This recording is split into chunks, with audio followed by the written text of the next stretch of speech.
Olá, caros amigos, tudo bem? Vamos retornar aqui às nossas atividades. Como é que vocês estão? Tudo tranquilo?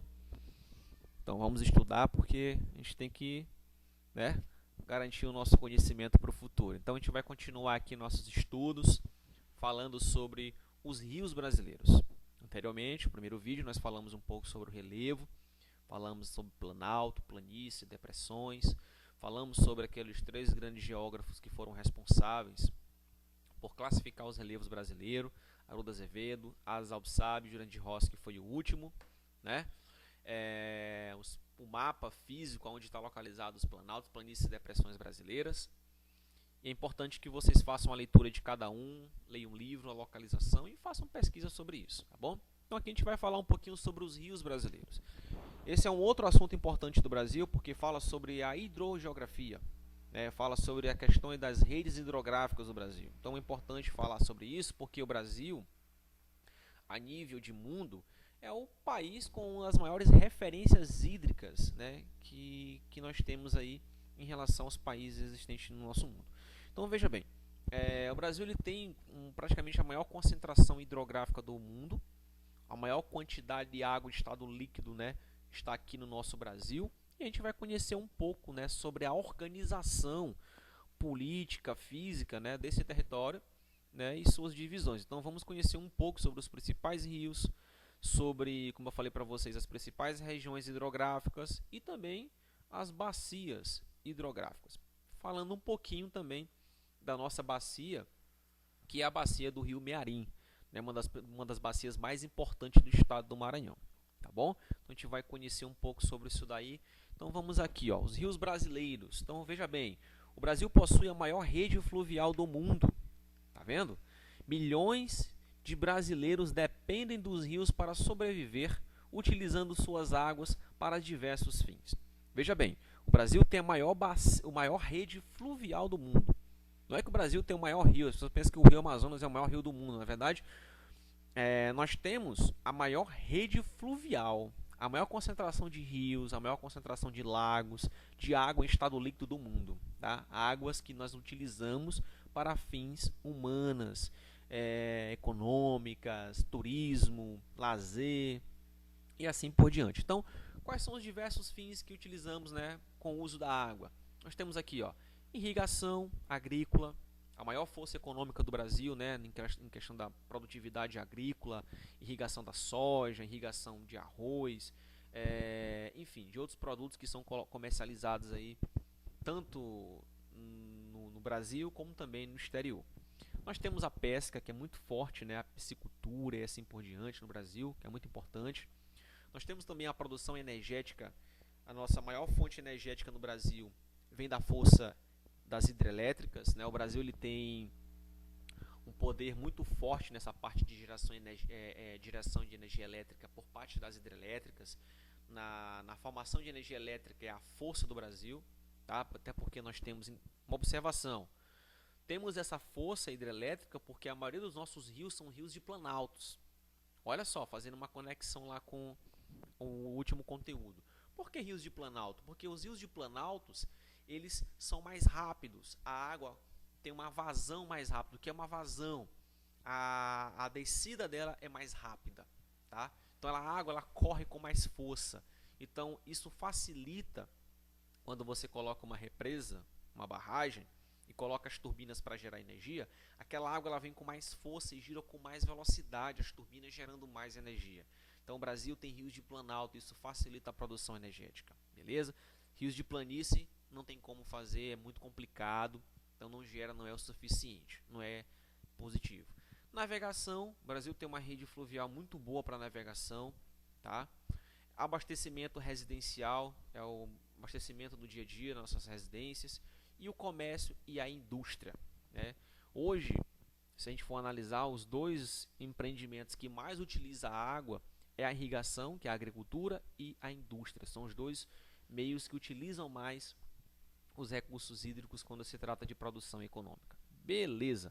Então veja bem, aqui abaixo nós temos a seguinte, a função em amarelo aqui, ó, em função das variações do relevo brasileiro, olha só, alguns rios drenam para se todos os cursos de águas de uma bacia hidrográfica. Significa isso, Evaldo, porque praticamente quase todas as bacias hidrográficas do Brasil, nós temos um rio principal, tá? E esse rio principal ele recebe águas de rios chamados de rios afluentes. Por exemplo, aqui na nossa região tem um rio Mearim, que é o rio principal, e eu tenho dois grandes afluentes. Eu tenho o rio Flores e o rio Corda. É tanto que no período de cheia agora, você percebe que o rio, quando chove em Pedreiras, não é uma preocupação grande nossa. A nossa preocupação é quando chove muito no rio Flores, quando chove muito no rio Corda, quando chove muito nas cabeceiras do Alto Mearim, nas regiões mais lá em cima, né? Nas regiões que fica nas outras cidades, como Barra do Corda, região de Presidente Dutra, região de Joselândia. Quando chove muito nesses lugares, aí sim a gente se preocupa porque pode ser que o nosso rio vai encher muito, tá? Então, quando o rio chove nas cabeceiras, a gente fica um pouco mais preocupado. Então, quando se trata de bacias hidrográficas, sempre vamos ter um rio principal com vários afluentes, né, com vários córregos, com lagos que também às vezes dá acesso a esses principais rios, tá bom? Ribeirões e assim por diante. Então vamos lá. Aqui nós temos um mapa. Esse mapa ele mostra bacias e regiões hidrográficas do Brasil. Aqui nós temos como ver as principais bacias hidrográficas e aonde está localizado essas bacias hidrográficas. Veja bem, o Maranhão está nessa parte verde aqui, ó. Ele fica na região hidrográfica conhecido como Atlântico Nordeste Ocidental. Dentro dela nós temos a bacia hidrográfica do Rio Mearim, que é a nossa. Veja bem, Rio Tocantins, Rio Araguaia. Nós temos a bacia do Tocantins-Araguaia, uma das bacias mais importantes do Brasil, juntamente com a bacia do São Francisco, porque eles consideram bacias genuinamente brasileiras. Praticamente são bacias que estão dentro do Brasil e não faz tanto a divisa ou contato com outros países da América do Sul, tá? Enfim. Então, isso aqui é importante porque esse mapa ele me mostra as principais bacias hidrográficas. Lembra que uma bacia é representada por um rio principal. Nós temos a bacia do Araguaia, a bacia do Tocantins, a bacia do Mearim, a bacia do Rio Amazonas, a bacia do Rio São Francisco, a bacia do Rio Parnaíba, tá? A bacia lá do Tietê, lá embaixo na região que liga a região de São Paulo, tá? Aí nós temos, nessas bacias nós temos as regiões que elas estão inseridas. A região amazônica, a região Atlântico Nordeste Ocidental, a região do Tocantins-Araguaia, a região do Paraguai, a região do Paraná, tá? A região do Araguaia, a região do São Francisco, do Atlântico Leste. Então são várias regiões que nós temos no Brasil e dentro dela nós temos várias bacias hidrográficas. É importante que você pegue esse mapa e faça uma pesquisa, né? Analisando um pouco cada região e os principais rios que fazem parte dela, tá bom? Tranquilo? Então vamos lá, vamos descer um pouquinho aqui para a gente poder conhecer algumas dessas regiões hidrográficas e seus principais rios. Ó, desde 2008 entrou em vigor o Plano Nacional de Recursos Hídricos, produzido pelo Ministério do Meio Ambiente, que delimitou 12 regiões hidrográficas no Brasil. Então o Brasil ele tem 12 regiões hidrográficas. Que regiões são essas, Evaldo? São essas regiões que vocês estão vendo aqui, ó. Cada uma é representada por um nome e por uma cor, tá certo? Nós temos as 12 regiões hidrográficas e dentro dela nós temos várias bacias hidrográficas. Cada bacia é representada por um rio e tem todos os seus afluentes, que são outros rios que despeja sua água dentro de um rio principal, tá bom? Então vamos conhecer aqui o que é essas regiões e por que o Brasil criou essas regiões hidrográficas. Lembrando que as regiões hidrográficas ela é uma espécie de organização política, né, dessa determinada região.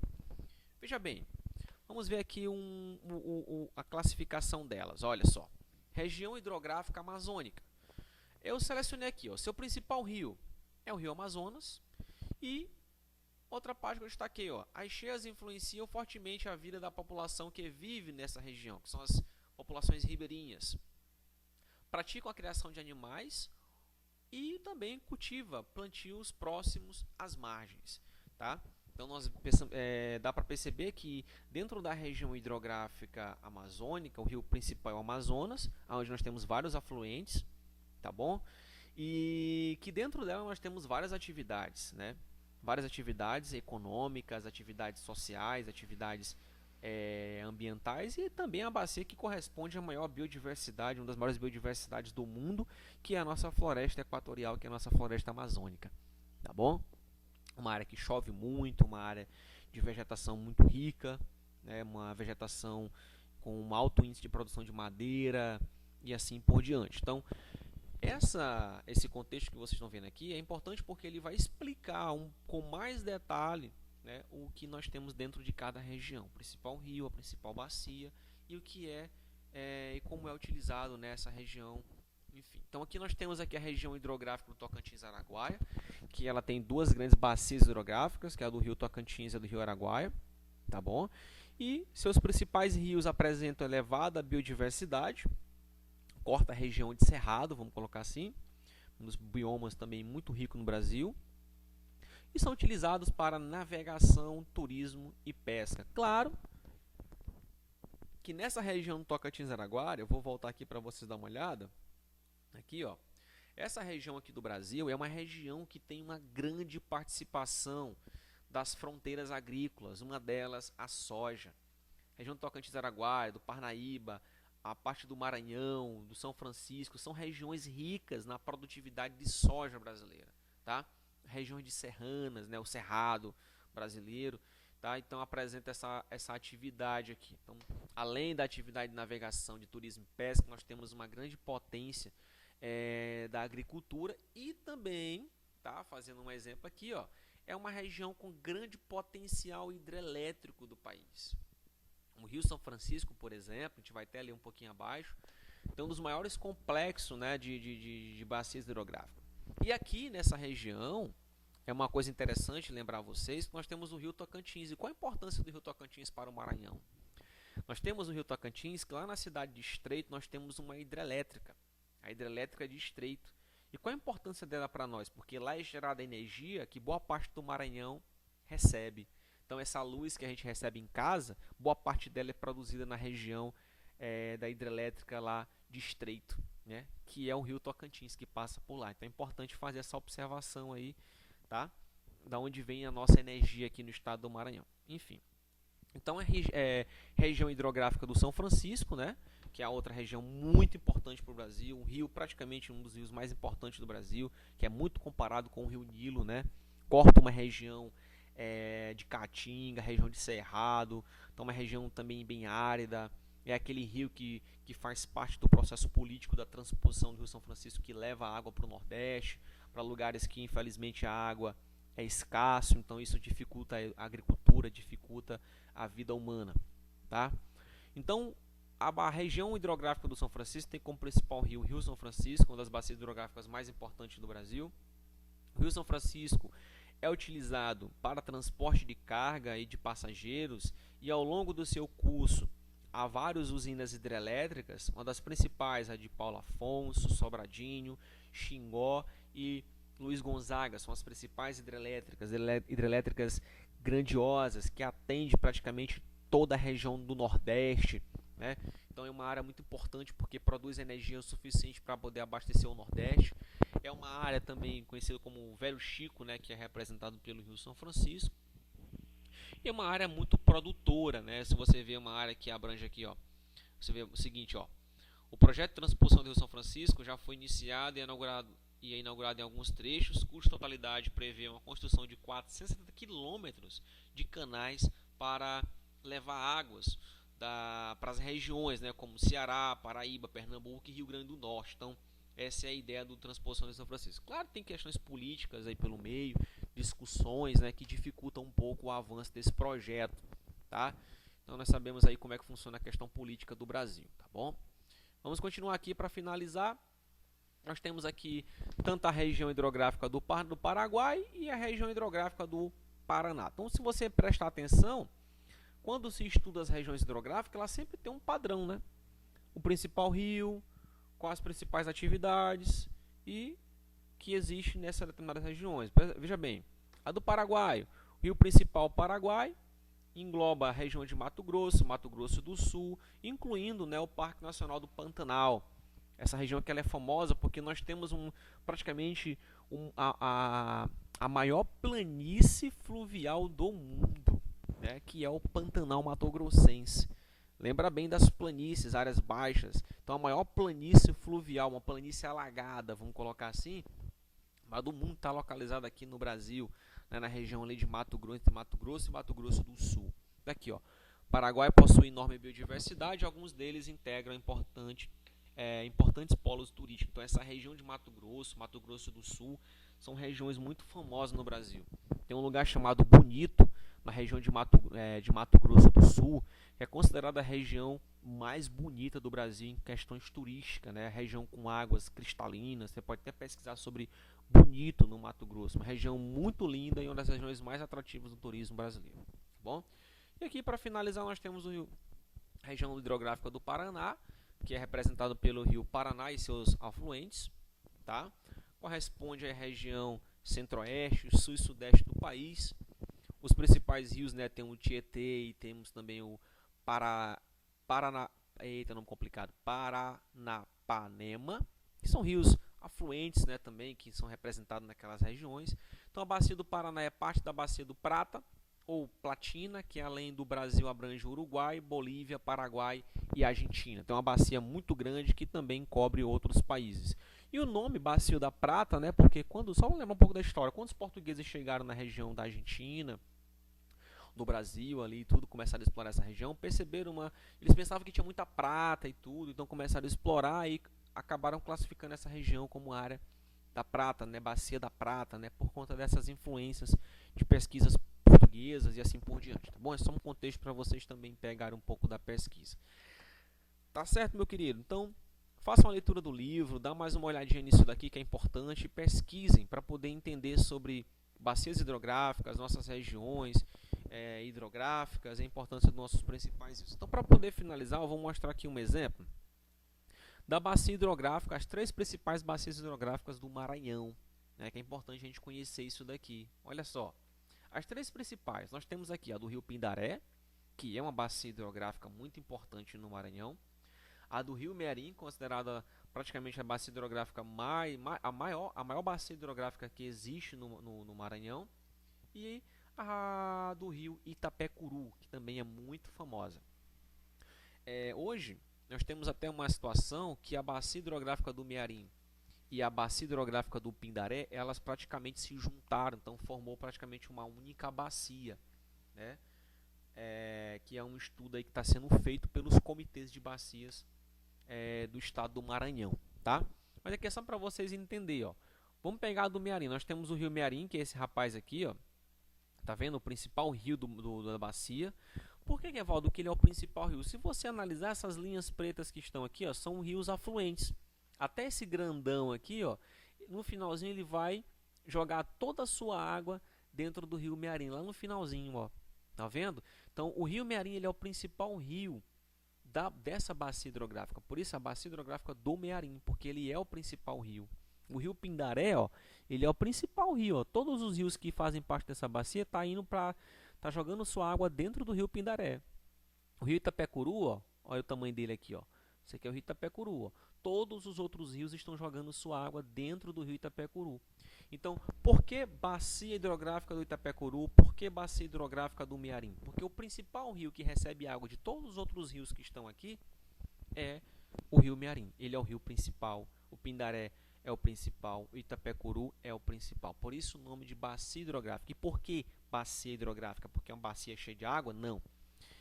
Pode ser, mas é uma área que tem um rio principal e tem vários afluentes, vários rios, formando uma rede, tá? Uma bacia hidrográfica, tá bom? Finalizando, vou colocar essa imagem também, que é um resumo do que nós conversamos aqui sobre hidrografia e questões do uso da água, que vem falar sobre o uso da água, formas de uso racional da água, característica da água, conflitos pela água.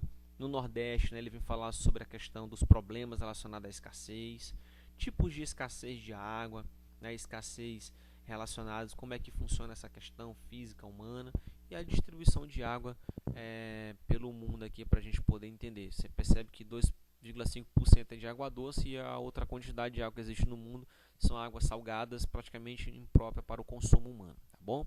Então vou colocar esses vídeos, vocês vão ter aí 2 vídeos para estudar. um livro para ler para poder resolver as questões. Então é isso, meu grande abraço, qualquer dúvida eu estou à disposição. Tchau, tchau.